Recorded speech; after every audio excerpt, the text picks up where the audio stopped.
ఈ నెల 16న AP cabinet సమావేశం కానుంది. ప్రభుత్వం అమలు చేస్తున్న పథకాలు, ఎన్నికల హామీలు, రాష్ట్ర ఆర్థిక పరిస్థితిపై చర్చించనున్నారు.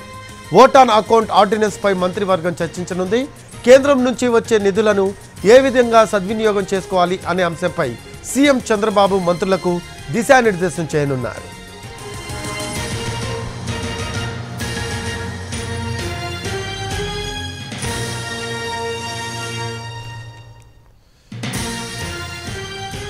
ఈ నెల 16న ఏపీ కేబినెట్ సమావేశం కానుంది. ప్రభుత్వం అమలు చేస్తున్న పథకాలు, ఎన్నికల హామీలు, రాష్ట్ర ఆర్థిక పరిస్థితిపై చర్చించనున్నారు. ఓట్ ఆన్ అకౌంట్ ఆర్డినెన్స్ పై మంత్రివర్గం చర్చించనుంది.